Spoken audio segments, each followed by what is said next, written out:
¿Qué tal? Buenas noches. Qué bueno que nos acompañe en esta nueva edición de FTV Diario para hoy, jueves 23 de agosto de 2018. Gracias por estar con nosotros. ¿Qué tal, Adaluz? ¿Qué tal, Lourdes? Buenas noches, amigos televidentes. Gracias por su compañía. Queremos saludar también a todos los que nos sintonizan a través de los 94.1 de Radio Hogar. Gracias por su sintonía y también pues vamos a iniciar de inmediato con los titulares para esta noche. Estos son los titulares para hoy jueves 23 de agosto. Comisión de Credenciales aplaza investigación de las denuncias en contra del magistrado Harry Díaz. Diputado José Luis Castillo justifica viajes al exterior pagados por la Asamblea Nacional. Esposa del ministro Carles asumirá la dirección del IFARU. En las internacionales, Senado argentino autoriza allanamiento de las residencias de la expresidenta Cristina Kirchner. Hawái en la ruta del huracán Lane. Esto es FTV Diario. Y tenemos que la Comisión de Credenciales decidió este jueves aplazar en análisis de la denuncia en contra del magistrado Harry Díaz. Para este jueves se tenía previsto que la Comisión de Credenciales de la Asamblea Nacional de Diputados creara una subcomisión para evaluar la denuncia que hay contra el magistrado de la Corte Suprema de Justicia, Harry Díaz, quien es actualmente el fiscal de la causa en el caso de los pinchazos telefónicos en el que se ha involucrado el expresidente de la República, Ricardo Martinelli. El análisis de la denuncia ha sido aplazada por decisión de los diputados que conforman esta comisión. Hemos decidido no crear la subcomisión, toda vez de que somos 9 diputados y hemos recapacitado ante esa decisión y hemos querido abrir el abanico de que cada diputado, cada miembro de la Comisión de Credenciales pueda tener su opinión muy personal a través de su técnico acerca de la decisión que haya que tomar. La denuncia que hay contra el magistrado Harry Díaz en la Comisión de Credenciales data del año 2016, luego que la ex viceministra de la Presidencia, María Fábrega, interpusiera una denuncia a nombre de su hermano, el magistrado Luis Ramón Fábrega. Es otra de las declaraciones que hizo el actual magistrado Harry Díaz en su momento en un medio de comunicación, en donde señalaba que el expresidente Ricardo Martinelli lo habría llamado para solicitarle el voto a favor para que Luis Ramón Fábrega fuera el vicepresidente de la Corte Suprema de Justicia. Lo real es que esa querella está presentada ante la comisión desde antes que se iniciara el juicio. De manera que son cosas separadas y la comisión, igual que la asamblea, tenemos autonomía para atender estos temas. Esta denuncia no fue presentada por ningún miembro de Cambio Democrático, ni mucho menos por el expresidente Ricardo Martinelli.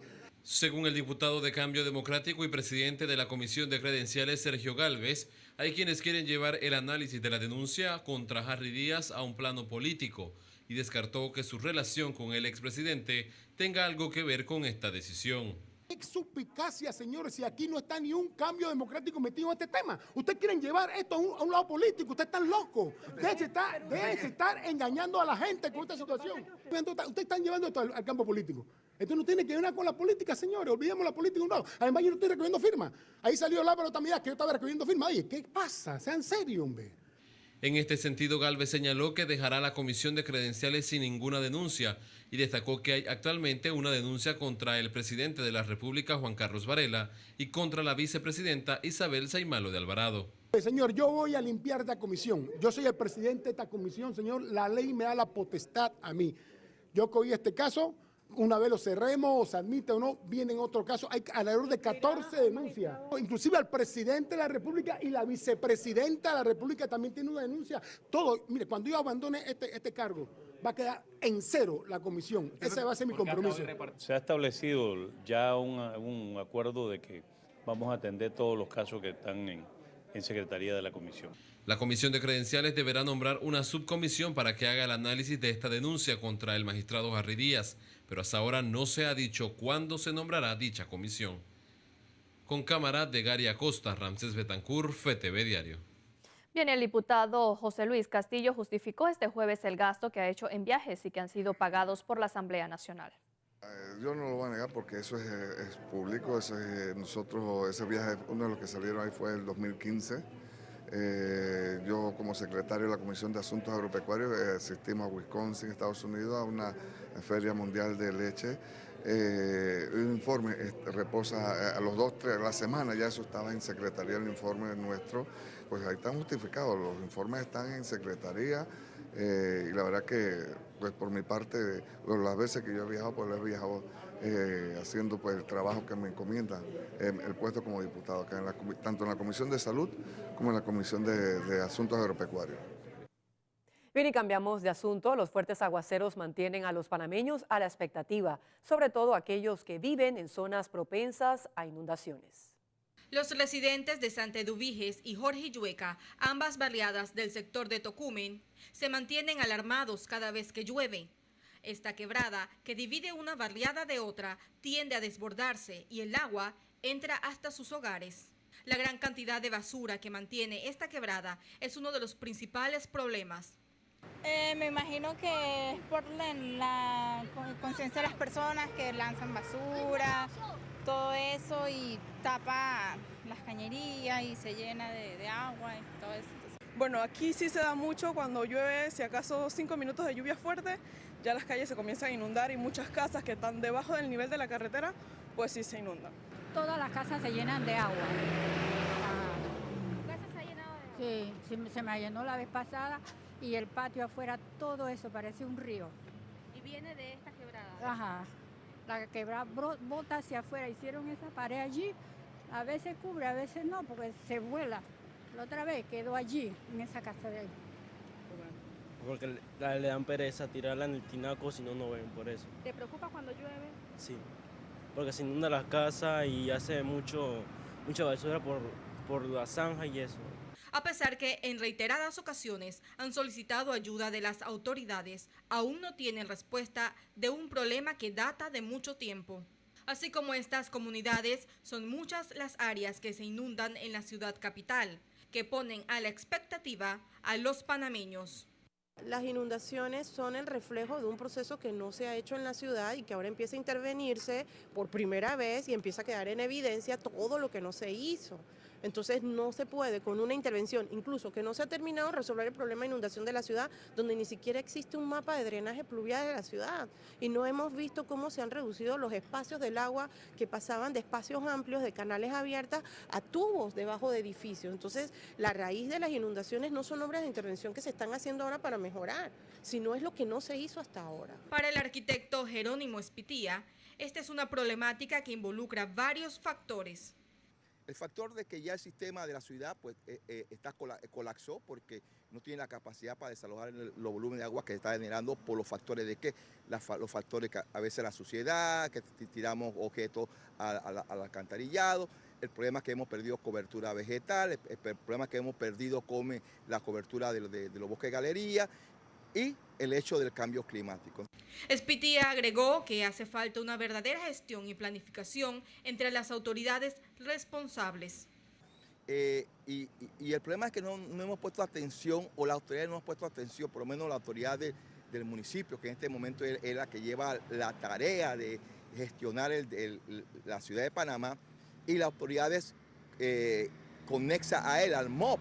Con cámara de Jorge Camargo, Jennifer Sanjur Padilla, FTV Diario. Bien, en este mismo tema, el mal clima continuará en diferentes sectores, pero se acentuarán más en el interior del país. Así lo manifestó la Oficina de Hidrometeorología de ETESA. Hoy se volvió a activar la zona de convergencia intertropical, el sistema de baja presión, más el calentamiento diurno que generó el aporte ideal para estos desarrollos de tormenta, e inclusive se reportó un evento tornádico en el área de Panamá Este, en lo que es en el corregimiento de Pedregal. El mismo se generó en áreas no pobladas y no produjo afectaciones a la población. No se descarta la posibilidad que para las próximas horas todavía se generen celdas de tormentas en diferentes sectores del país, ya estamos hablando del interior del país, y que en la República de Panamá todavía esté bajo condiciones lluviosas, tanto para los próximos 2 días. Se estarán generando entonces algunos periodos de sol y que esto también estarían aportando, como dije anteriormente, las condiciones ideales para estos desarrollos de tormentas ya de intensidad moderada a fuerte. Bien, y cambiamos de asunto. La esposa del ministro de Desarrollo Agropecuario, Eduardo Carles, podría convertirse en la nueva directora del IFARU. Los detalles a continuación. Varios funcionarios del gobierno han decidido volver a ejercer sus profesiones en la empresa privada. Otros han renunciado para incursionar en la política. Tal es el caso de la exdirectora del IFARU, Yesenia Rodríguez. En su lugar, el Ejecutivo ha designado a Delia Arosemena como directora del IFARU y la misma está a un paso de serlo, ya que solo falta que su designación sea aprobada en el Pleno de la Asamblea Nacional, ya que este jueves fue ratificada en la Comisión de Credenciales con 8 votos a favor y 1 en contra. El voto en contra fue de la diputada Zulay Rodríguez, quien explicó por qué rechazó el nombramiento de Arosemena. Así que desde ya, presidente, sé que usted no tiene la culpa de lo que haga su esposo, que usted es usted y su esposo es usted, pero lastimosamente esto influye. Y por eso siempre se señala que para que haya transparencia en un gobierno, no haya corrupción, no haya tráfico de influencia y no haya nepotismo, se tiene que una persona, no pueden dos laborar bajo una misma administración en un gobierno.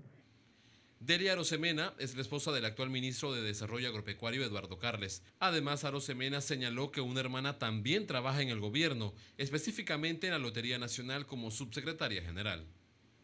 ¿Me puede dar los nombres de los familiares suyos que están nombrados actualmente en la administración del presidente Juan Carlos Varela?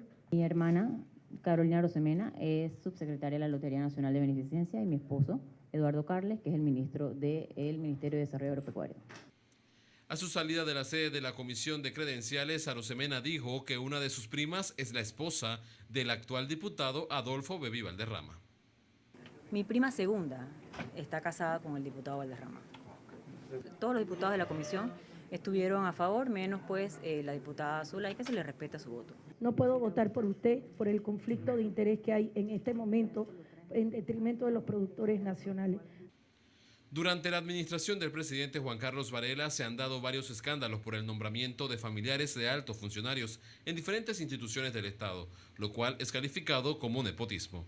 Con cámara de Gary Acosta, Ramsés Betancur, FTV Diario. Bien, y vamos a seguir con información del IFARU. Es que varios estudiantes universitarios becados por esta entidad deberán devolver parte del dinero cobrado por tener fracasos en sus créditos. Así lo explicó la directora designada de esta institución. Estos estudiantes tramitaron ya después de haber generado nuestro primer pago de universidad. Entonces los pagos le van a salir juntos. Le va a salir el primer pago junto con el segundo pago. Como los pagos vienen casados, al momento de ellos retirarlos, presentan fracaso en una de las materias y no se les puede entregar el segundo pago. Pero como viene junto con el primer pago, ellos deben de devolver la diferencia que le corresponde al segundo pago. Hemos tomado correctivos en la provincia de Chiriquí que se dieron estos casos y se van a mandar a anular todos los cheques para entonces volverles a hacer un solo pago.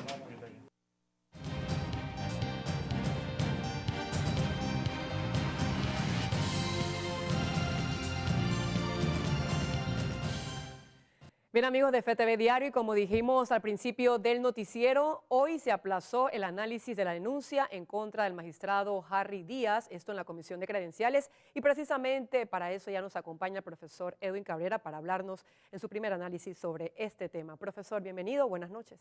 Buenas noches, Lourdes, buenas noches, Ada. Buenas noches, amigos televidentes. Hombre, el problema es que el diputado presidente de la Comisión de Credenciales, Sergio Gálvez, al igual que el resto de los diputados de la Comisión de Credenciales, estoy convencido que ellos creen que todos nacimos así, de este tamaño, o que quienes tenemos el cabello blanco es porque nos lo teñimos de blanco. Oye, ni nacimos grandes, ni llegamos ayer a este país. A ver, la denuncia contra el magistrado Díaz, efectivamente, está allí desde antes de que esta Comisión de Credenciales tomara posesión de la misma. Eso es un hecho cierto. Pero qué casualidad, por eso es que Sergio Gálvez se equivoca con muchos de nosotros. Si nosotros no llegamos a ir a este país, qué casualidad que en el mismo momento en que el Contralor General de la República, por un lado, lleva 5 diputados ya denunciados, y denunciados por mal uso de los contratos de la partida 080, en donde se les ha demostrado que personal que trabajaba o que estaba con contratos en la asamblea, al mismo tiempo trabajaban o trabajan en una empresa privada, al mismo tiempo, en la misma hora, los mismos días. Es imposible que puedan servirle. O le sirven a la empresa privada donde trabajan o le sirven a la asamblea, pero no pueden estar en los dos lados. Hasta ahora van 5. ¿Y usted qué cree, amigo televidente? ¿Que nada más son esos 5? Por supuesto que no. Si la más reciente denuncia que hizo el Contralor habla de 900 contratos. ¿Se acuerdan que lo analizamos estos días aquí con ustedes? 900 contratos. Viene el otro asunto.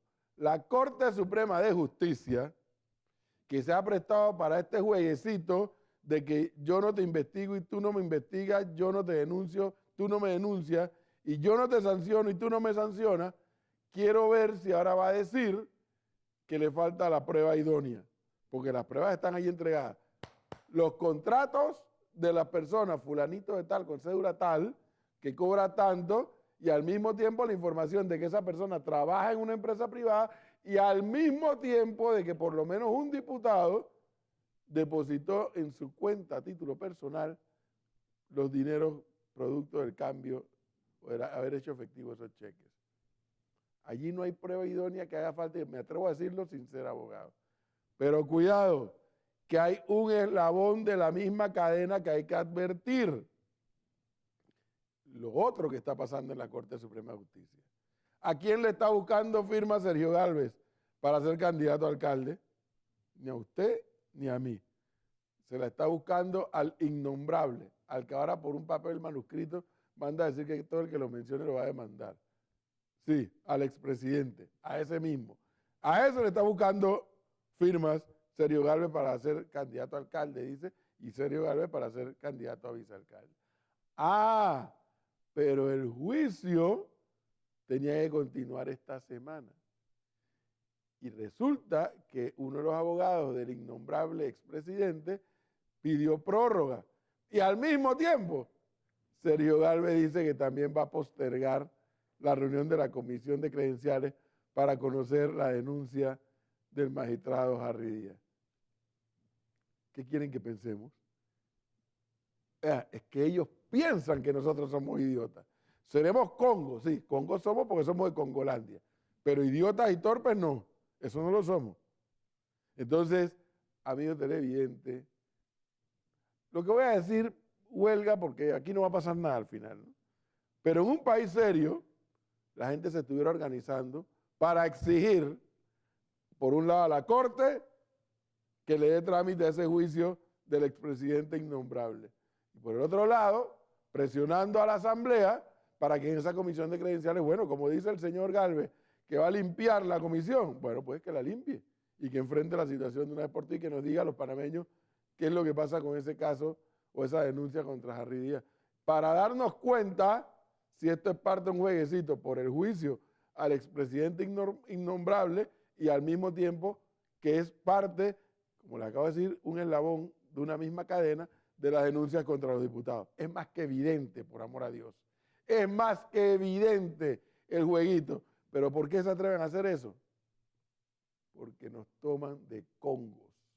Porque saben que aquí nadie protesta. Porque saben que aquí nadie se manifiesta. Por eso se atreven a hacer eso. Pero bueno, como aquí nos corre culé por las venas, se los he dicho, y no sangre caliente, a sentarnos a esperar a ver qué decide hacer el diputado Sergio Gálvez y sus copartidarios, sí, y sus colegas del PRD, con este caso de Harry Díaz, en medio del juicio del expresidente innombrable y en medio de las denuncias, por ahora, de 5 diputados que han hecho mal uso de la partida 080, nombrando gente en oficinas o en empresas privadas, hoteles, restaurantes, etcétera, etcétera, etcétera. Ah, cuidado que mientras eso ocurre, hay una diputada que le está exigiendo al Tribunal Electoral que actúe contra todos aquellos panameños que se manifiesten a favor del concepto de la no a la reelección. Mire esta ñamería en la que estamos en este país, pero bueno, estamos en Panamá, nunca se le olvide eso. Continuamos con más información. En el segundo bloque tenemos que seguir hablando de la asamblea y los viajes, eso, tema obligado. Continuamos con más información. Así es, muchísimas gracias, profesor Cabrera. Ya lo sabe, amigo televidente, pendiente a este segundo análisis. Esto será más adelante. Vamos entonces a conocer lo que hace noticia en el mundo con las notas internacionales.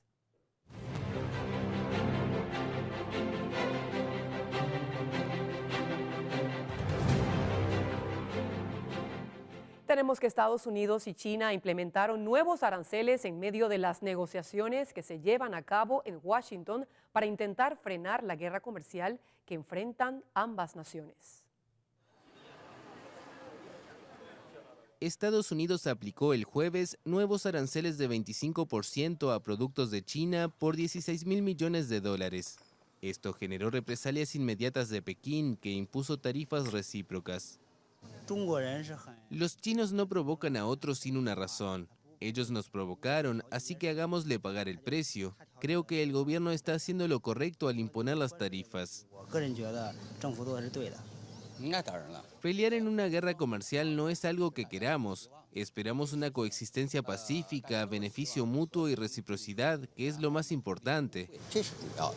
La escalada se produce la víspera de la segunda jornada de negociaciones en Washington entre ambas partes para intentar poner fin a su guerra comercial. El presidente estadounidense Donald Trump dijo a comienzos de semana que no esperaba nada de las conversaciones en curso. Bien, y la ONU denunció las medidas de restricción tomadas por algunos países latinoamericanos en contra de venezolanos que huyen de la crisis de este país sureño. La ONU exhortó el jueves a los países latinoamericanos a seguir acogiendo a los refugiados venezolanos a medida que aumenta el éxodo. Además, criticaron las nuevas exigencias en materia de pasaportes y de entrada en las fronteras de Ecuador y Perú. También cuestionaron las modificaciones introducidas a los permisos de residencia de los venezolanos en Perú.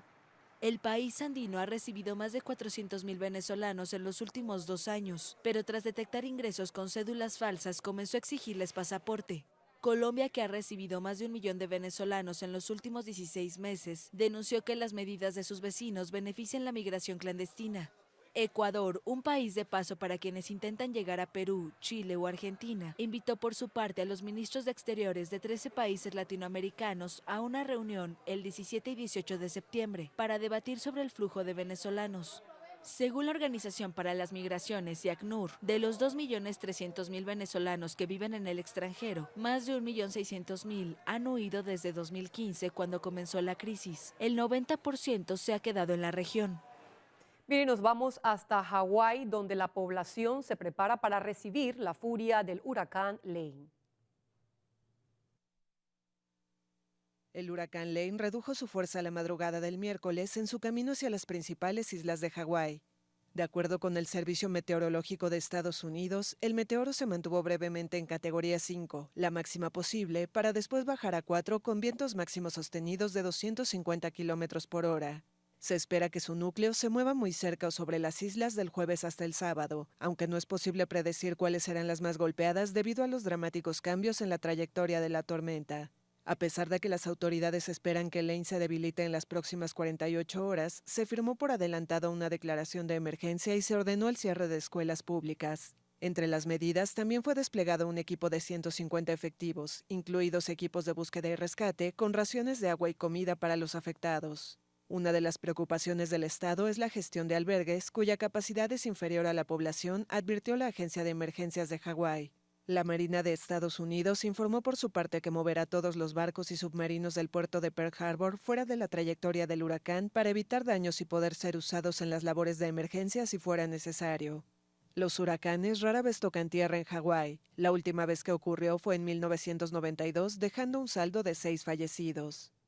Bien, y en Venezuela, tras denuncias hechas por aumento especulativos de precios, 7 personas fueron detenidas en un operativo organizado por la Policía Nacional y el Ministerio Público. No vamos a permitir que nos sigan robando. Al menos 7 personas fueron detenidas el miércoles en distintos supermercados de Venezuela durante una fiscalización de comercios contra el alza de precios, tras la aplicación de las reformas económicas del presidente Nicolás Maduro. Hemos acordado 25 precios.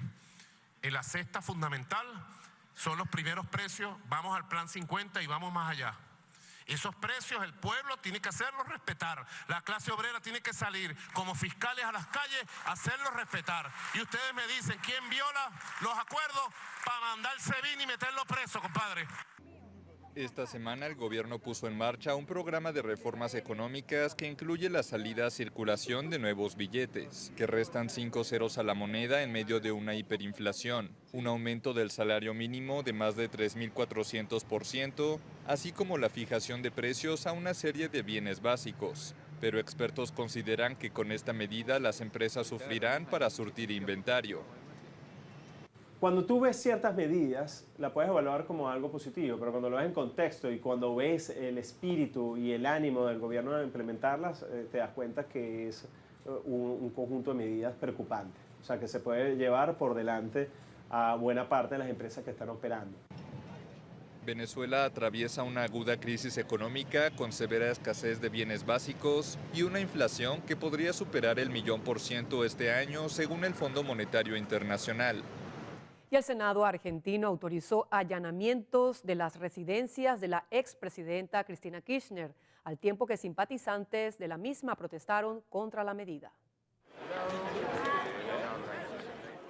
Partidarios de la expresidenta de Argentina, Cristina Kirchner, se concentraron el miércoles frente a su casa en Buenos Aires, luego que el Senado autorizara el allanamiento a sus 3 residencias.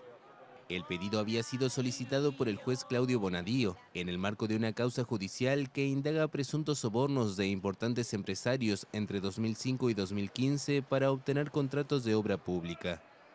Sabemos que no hizo nada y es todo un circo mediático para tapar toda la realidad que estamos viviendo, que la gente no le alcanza la plata, que no tiene para comer. Ellos creen que la presidenta va a ser candidata nuevamente y si es candidata va a ganar. Si no gana en la primera vuelta, ganará en la segunda. Entonces la quieren sacar de la carrera. La causa se inició hace un mes sobre la base de apuntes tomados por un exchofer del Ministerio de Planificación, Óscar Centeno, quien supuestamente hizo recorridos por Buenos Aires durante 10 años para llevar y traer bolsos cargados de millones de dólares. El departamento de la exmandataria en Buenos Aires, así como la residencia presidencial de Olivos y la Casa Rosada, sede del gobierno, figuran en esos cuadernos como puntos de entrega de los bolsos.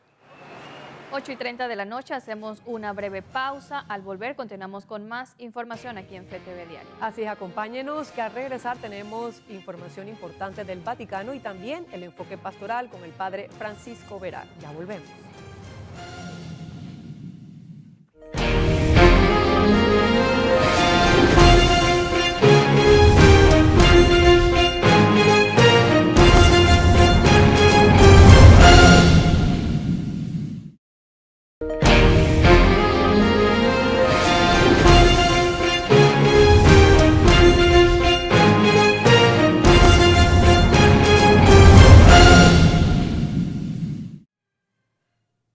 Amigos de FTV y Radio Hogar, estamos de regreso con más de FTV Diario y vamos entonces a pasar de inmediato con la información eclesial.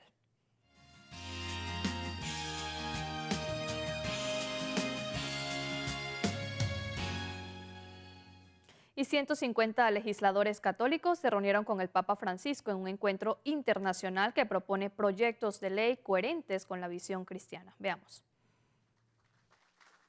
El Papa se reunió en el Vaticano con miembros de la Red Internacional de Legisladores Católicos que celebra en Roma su conferencia anual.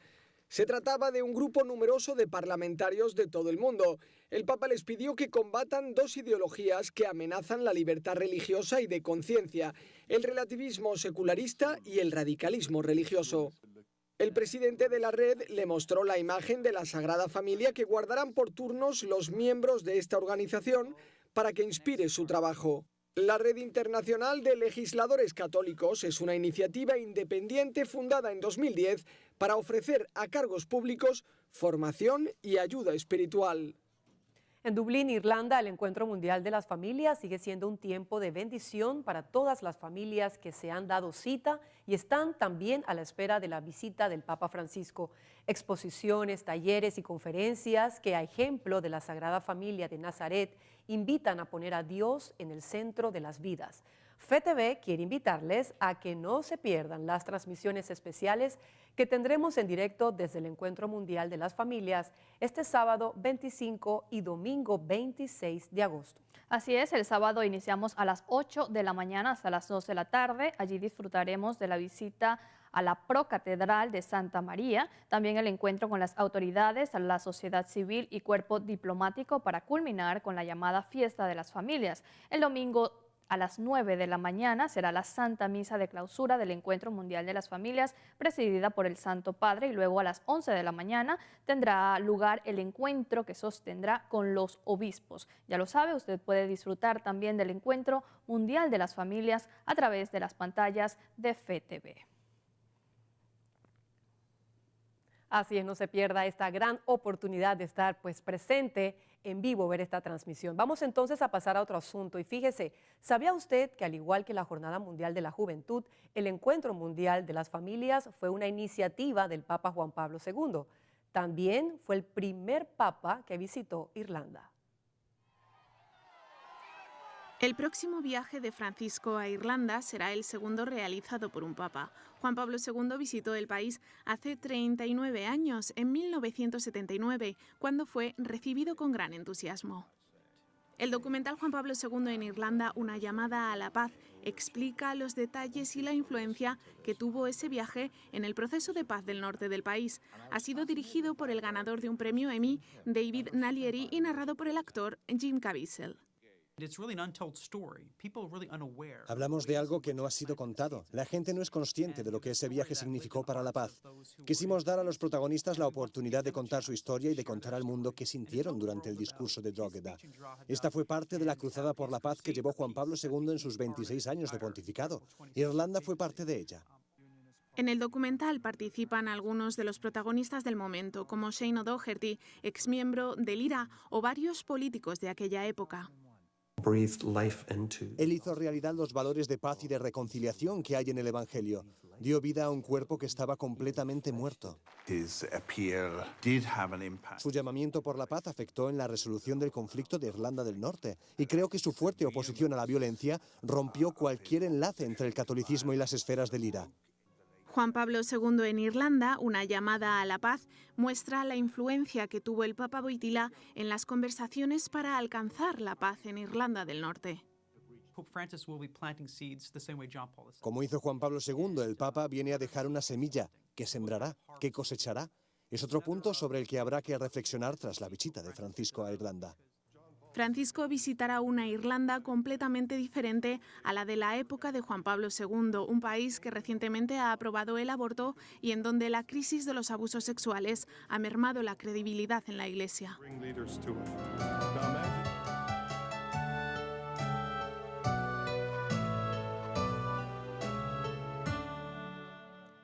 Y le damos la bienvenida al padre Francisco Verar, que esta ocasión nos hablará sobre la carta del Papa Francisco, en donde reconoce que nunca será suficiente lo que se haga para pedir perdón y buscar reparar el daño causado por miembros del clero en casos de abuso sexual. Buenas noches, padre. Buenas noches, Lourdes. Buenas noches, Ada. Buenas noches, amables amigos televidentes. El Papa Francisco, ante los escándalos de abuso que ha habido de parte de algunos miembros del clero a menores, ha sacado una carta. Si un miembro sufre, todos sufren con él. El nombre de la carta es una carta pequeña, de unas 4 páginas, de 8,5 por 11, y los obispos en Panamá han refrendado esta carta, y mostrando su adhesión y la invitación a leer esta carta pastoral del Papa Francisco. Yo le confieso, queridos amigos, que esto nos produce indignación, nos produce dolor y nos produce indignación el hecho de que miembros de la Iglesia se hayan prestado para encubrir casos de abusos a menores. Un caso muy doloroso del cardenal McCarrick de Washington, y que ha sido ya cesado su ministerio, y otros obispos en Estados Unidos. Y el dolor más grande, como también en Chile, es el haber encubierto esto, no sacarlo a la luz. Incluso no solo en medios de nunciatura o medios de obispados, sino incluso en la Santa Sede, porque el cardenal O'Malley habla de un caso donde se puso la denuncia a la Santa Sede y no se actuó. Y el Papa manifiesta su pesar y su dolor por esto. Yo les confieso, queridos amigos, que yo tengo 34 años, voy a cumplir de ser sacerdote. Es la primera vez que yo escucho de estas cosas después del escándalo del 2002 también en Estados Unidos. Y en mi tiempo de formación en el seminario y toda la experiencia sacerdotal, yo nunca escuché de esto. Y esto lo digo porque el error de uno no debe ser norma para que todo el clero y todos los sacerdotes se vean como depredadores, que es lo que a veces se quiere presentar en algunos medios. Si bien en Estados Unidos se ha presentado la lista de 21 casos actuales en la diócesis o en la Fiscalía de Pensilvania, los otros vienen de antes de la Segunda Guerra Mundial, durante la Guerra Mundial, hacia adelante. No podemos hablar de 300 casos actuales en una diócesis que pasaron más de 15.000 sacerdotes. O bien, o varias diócesis, corrijo que eran 6 diócesis. En Estados Unidos hay alrededor de 43.000 sacerdotes. Pero sí es cierto que ha habido una red de homosexualismo y que esa red de homosexualismo ha sido en parte la causante de estos casos de abuso. Es doloroso.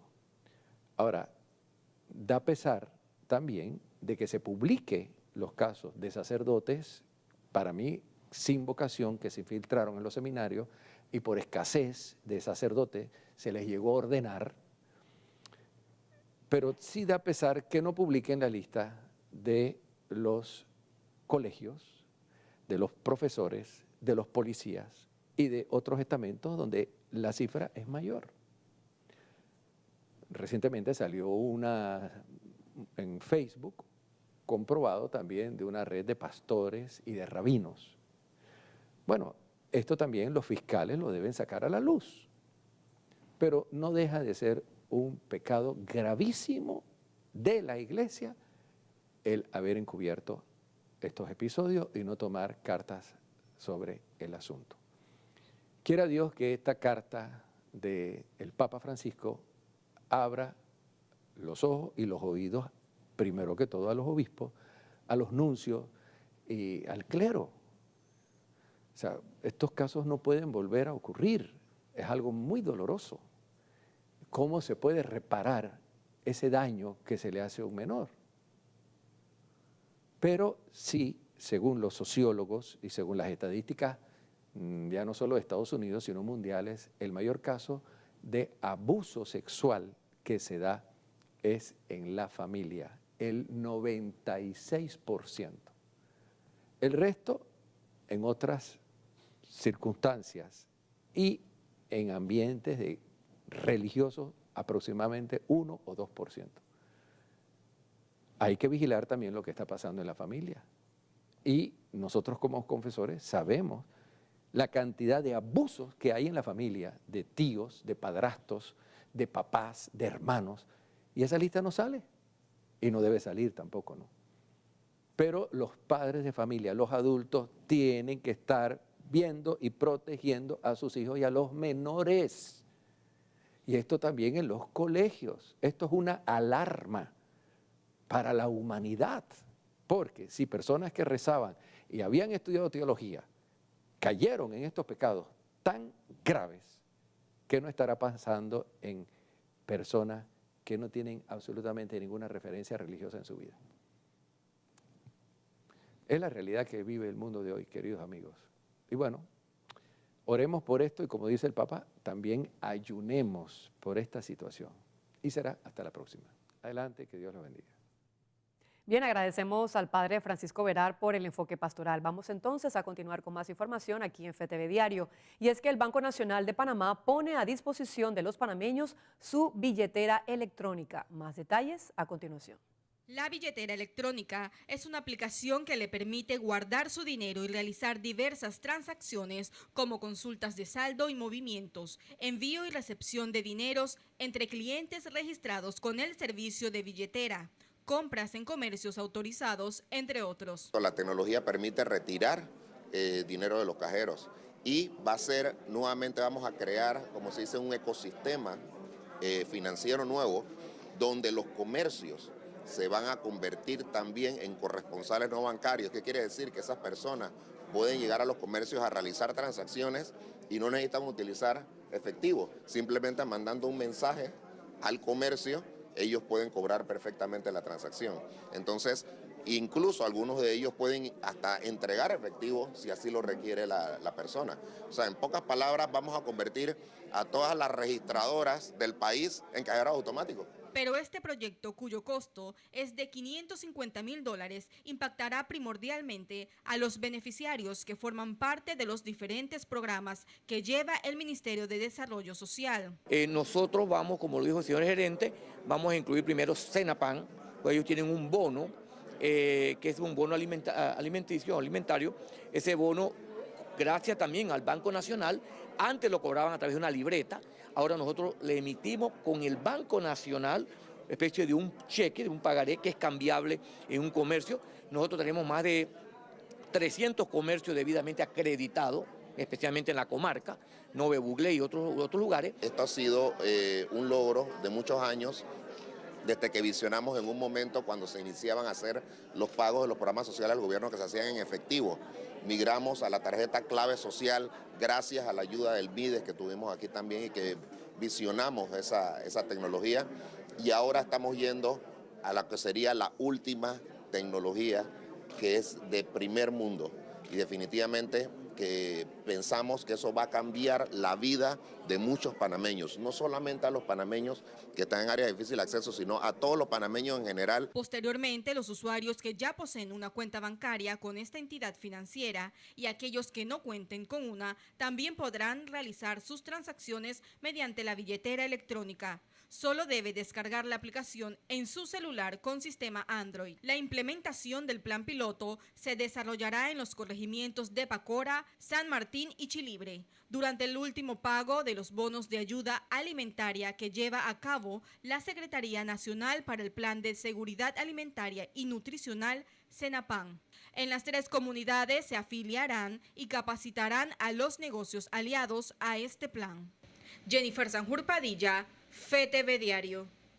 Bien, en un acto realizado en el Aeropuerto Internacional Enrique A. Jiménez en la provincia de Colón, la Fuerza de Tarea Conjunta Águilas y la Fuerza Especializada Antinarcóticos celebraron su primer aniversario. El acto contó con la participación del ministro de Seguridad, Alexis Betancourt, y el director de la Policía Nacional, Alonso Vega Pino. Nosotros constantemente estamos haciendo operativos y principalmente hoy en el día del aniversario de Águila, afortunadamente estamos capturando delincuentes o personas que se dedican presuntamente a actos criminales a nivel nacional. En Colón constantemente los Águilas están capturando personas y también en la capital. Hoy se hizo un decomiso importante de droga, pero también en tiempo reciente se capturó personas que se dedicaban a robar dentro de los buses de la ruta Chorrera. Hemos estado trabajando con inteligencia, con los elementos de inteligencia también, con los procesos de prevención y hemos tenido mucho éxito en estas semanas recientes. Nosotros en los últimos 8 días solamente hemos tenido un homicidio a nivel nacional, que fue el homicidio de Chepe. De verdad que eso se lo debemos al esfuerzo de nuestras unidades y a las estrategias, ¿no?, implementadas principalmente y dirigidas por nuestro señor ministro de Seguridad Pública. Así de verdad que destacar en eso. Nosotros en Colón también, agradecer también que no hemos tenido homicidios estos últimos días. Hemos reforzado también un poco con otras unidades acá en Colón también. Llevamos a cabo también una operación de antipandillas y tenemos programadas otras operaciones antipandillas. En Colón se ha reforzado también el pie de fuerza de los elementos de inteligencia en materia de droga. en materia antipandilla. Ya tenemos hace ya unos meses un fiscal especialmente en colaboración estricto siempre con el Ministerio Público y de verdad que estamos trabajando muy encaminadamente y orientando los esfuerzos en la búsqueda de resultados. Bien, y cambiamos de asunto. Presten mucha atención, amigo televidente, porque por recomendación del Sistema Nacional de Protección Civil, SINAPROC, el Ministerio de Educación suspendió las clases en las comarcas de Nave Buglé, Unayala, hoy jueves 23 y mañana viernes 24 de agosto debido a la situación climática que afecta al país, en especial a estas áreas. También se les comunica a los directores de los diversos planteles escolares del país tomar las medidas pertinentes ante las constantes lluvias con actividad eléctrica. El MEDUCA recomienda a los educadores que laboran en áreas de difícil acceso no cruzar ríos, riachuelos, quebradas y a los padres de familia no enviar a sus hijos a las escuelas cuando se registren eventos climatológicos adversos que puedan generar algún daño físico.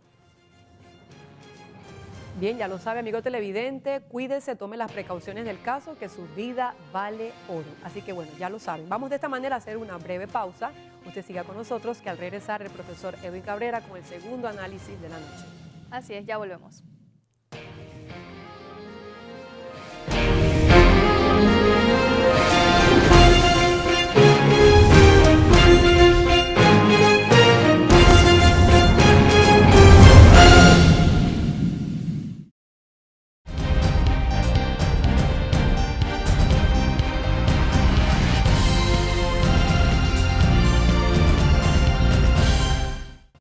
De regreso, amigos televidentes. Les decía que tema obligado, los viajes. Ustedes saben, y me han escuchado a mí decirlo aquí, compartiéndolo con ustedes, que yo no critico los viajes. Porque en este país nuestro, los políticos tienen la mala costumbre de criticar los viajes, por ejemplo, en el caso de los presidentes. Cuando están en oposición, la oposición critica los viajes del presidente de turno. Entonces, la oposición gana. Y cuando gana y se sienta en la silla el nuevo presidente que viene de la oposición, se entera que sí es necesario que viaje porque este es un país que necesita darse a conocer. Bueno, así que por eso yo no critico los viajes de los presidentes. Algunos tienen sentido, otros tal vez no, pero hay una razón de ser para que los presidentes viajen. Y así los ministros, los directores de entidades autónomas, los diputados, bien. Pero lo que publica hoy nuestros amigos del diario La Prensa lo pone a uno a reflexionar y dice, caramba, pero ven acá. Sí es cierto que hay una cantidad de viajes que son, no voy a decir que obligatorios, pero necesarios que los diputados vayan para que refresquen las ideas, para que tomen los nuevos conceptos, las nuevas tendencias en lo que a modernizar la legislación del Estado panameño se refiere. Por eso es que yo no los critico per se. Pero cuando usted ve el listado de viajes, los destinos, y el temario, usted dice, espérate, vamos por partes. Que si Dubái, que si Finlandia, que si, bueno, a lo que menos es en América, la mayoría en Europa y allá en Asia y en Medio Oriente. Fíjense lo que ocurre. Varios de ellos han ido a eventos que tienen que ver con manejo de los desechos, le hace la basura. ¿Cuántas leyes han hecho sobre eso? Y entonces ahí sí procede la crítica. ¿Cuántas leyes han hecho todos los que han ido a seminarios o a eventos legislativos en materia de reciclaje, en materia de disposición de los desechos, en materia de separación, en materia de la utilización del plástico, que mira que no han podido salir de la ley aquella esa que estaban tratando de pasar? No sé si ya la aprobaron o no. Ninguna. Entonces, ¿para qué van esos viajes? ¿Cuánto han avanzado en materia de equidad? Porque ahí tienen unos temas de equidad de género. Entonces, ¿qué ocurre, amigos televidentes? Lo malo no es que haya viajes, porque en efecto hay eventos a los que ellos son convocados. Lo malo es que van y regresan y no se produce ningún cambio. ¿Usted sabe por qué no se produce ningún cambio? Yo quisiera que alguien me entendiera alguna vez en la vida de este país. ¿Sabe por qué no hay ningún cambio? Porque cuando ellos van a esos viajes y regresan de esos viajes, van y se meten a su circuito a resolver el techo de la casa, a resolver el cajón del muerto, a resolver el bloque, a resolver la arena. y no a legislar. Porque como tenemos un sistema de circuitos electorales que no sirve y que hay que abolirlo, pero no va a ser abolido porque ya iremos el 5 de mayo con las mismas reglas. Y ahí hay gente que está diciendo que no a la reelección, pero vendrán nuevos y será la misma regla de los circuitos. ¿Se da cuenta entonces? Y si usted produce un cambio constitucional eliminando los circuitos, no entra a regir hasta el próximo quinquenio. Pero los cambios constitucionales pasan por los diputados y ellos nunca van a aprobar un cambio que afecte el status quo de ellos. Entonces, a lo que llevamos la atención no es a criticar los viajes, sino a ver ese listado que nos presenta hoy el diario de la prensa, no solamente en dólares y centavos de cuánto nos cuesta cada vez que ellos cogen un avión, sino tratemos de verificar de cada uno de esos eventos de temas especializados que fueron. Busquemos uno por uno los nombres que están allí mencionados en el reportaje de la prensa de hoy. Uno por uno busquemos y revisemos en las actas de la asamblea, ya sea del pleno o de las comisiones, cuántas leyes han promovido modificar, actualizar en base a los conocimientos adquiridos en esos eventos. Ninguno. Entonces, lo lamento por ellos, pero si no hicieron nada, no insertaron nada de los conocimientos en el sistema legislativo del país, significa que fueron a pasear. Significa que fueron a pasear porque, oiga, yo he puesto mi ejemplo no sé cuántas veces allá en la radio. Yo de agricultura y ganadería no sé nada, pero tuve 2 semanas en Israel tratando de entender todo lo que esos expertos me explicaban en materia del sector agropecuario, cosa que agradezco enormemente. Eso no me convierte en que ya sé el sector agropecuario, ni mucho menos un experto, pero por lo menos hay temas que me suenan. Ahora que regresar yo, y entonces, ¿por qué nos hacemos esto de esta manera? Y pregunto. Entonces, cuando uno es diputado y uno va a un evento de, por ejemplo, a mí se me queda en la mente lo de la utilización de los desechos, es decir, de la basura. Oye, cuando llegue a Panamá vamos a modificar la ley, vamos a tumbar esas autoridades de aseo que no sirve para nada, vamos a crear una legislación que cree una autoridad que sea un ente rector y no un ente recolector. Nada. Voy a impulsar una ley para promover el reciclaje. Nada. Voy a promover una ley para que haya vertederos científicamente elaborados, construidos en Panamá. Nada. Todo es un botadero de basura. Entonces, ¿por qué fueron a esos eventos? Que nos costaron miles de dólares a los panameños, a los congos de Congolandia. Pues eso sale, para que usted esté claro, eso sale del bolsillo suyo, del impuesto que paga sobre la renta, seguro educativo, 7%, etcétera, etcétera. De allí sale la plata para todos esos viajes, para que usted esté claro y no se enrede. Pero bueno, acuérdese, estamos en Panamá, alias Congolandia, en donde no pasa nada, porque los viajes se van a seguir dando. No se enreden en eso, los viajes se van a seguir dando. Y usted verá que van a regresar y no van a producir ninguna modificación a ninguna ley. Pero bueno, estamos en Panamá.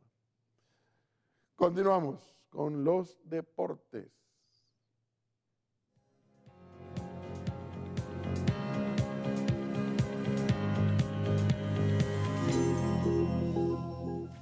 Gracias, profe. Compañeras, buenas noches también para ustedes. Vamos de inmediato con el fascinante mundo de los deportes. Y es que Corea del Sur nombró este viernes al ex técnico de Portugal, Paulo Bento, como su nuevo seleccionador nacional.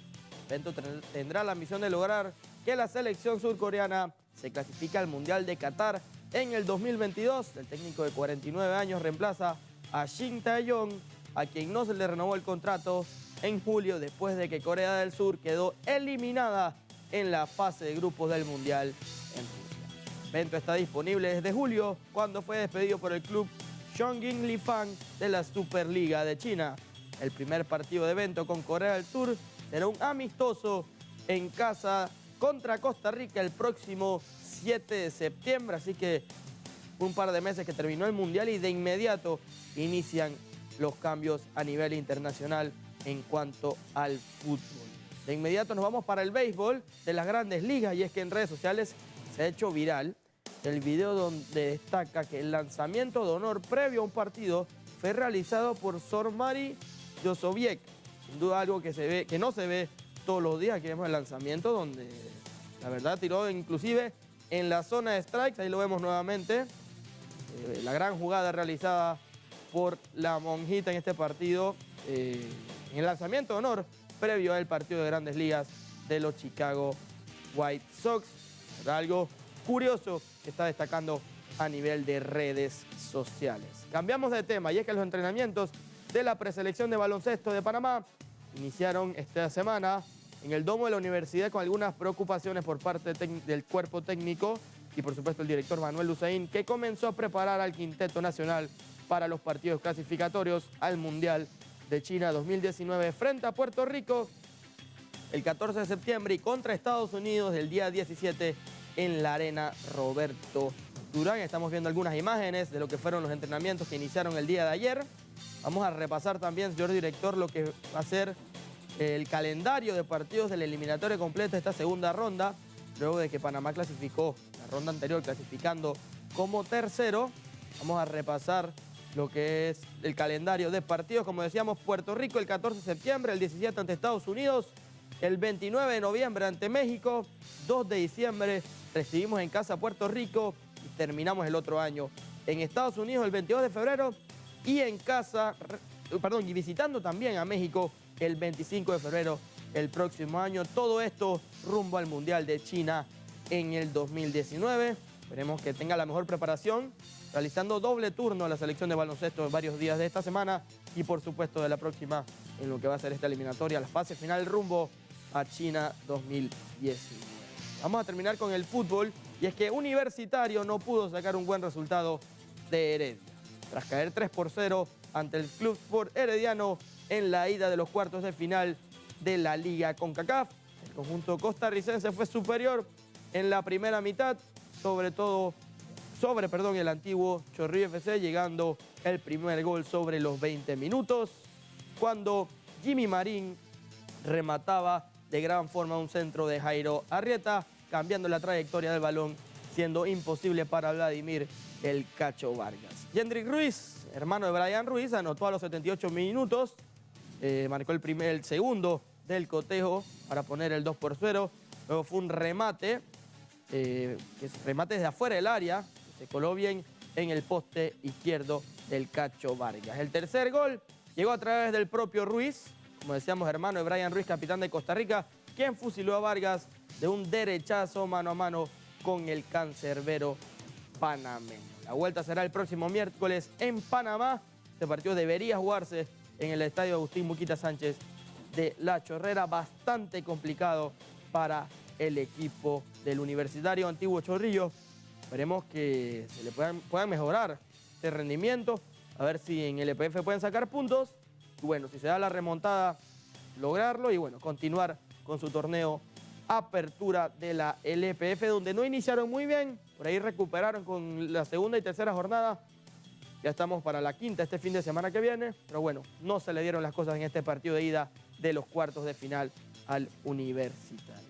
Es lo que tenemos en Deportes para hoy, compañeras, con ustedes para la parte final del noticiero. Muchísimas gracias, Alejandro, por la información deportiva. Queridos amigos, de esta manera hemos llegado a la parte final de FTV Diario. Gracias por acompañarnos. Un placer haber estado con ustedes. Los invitamos a que sigan con nosotros para que estén en sintonía de Buenas noches para todos con el padre Francisco Verar y la hermana Verónica. Bendiciones. Nos vemos mañana. Dios mediante.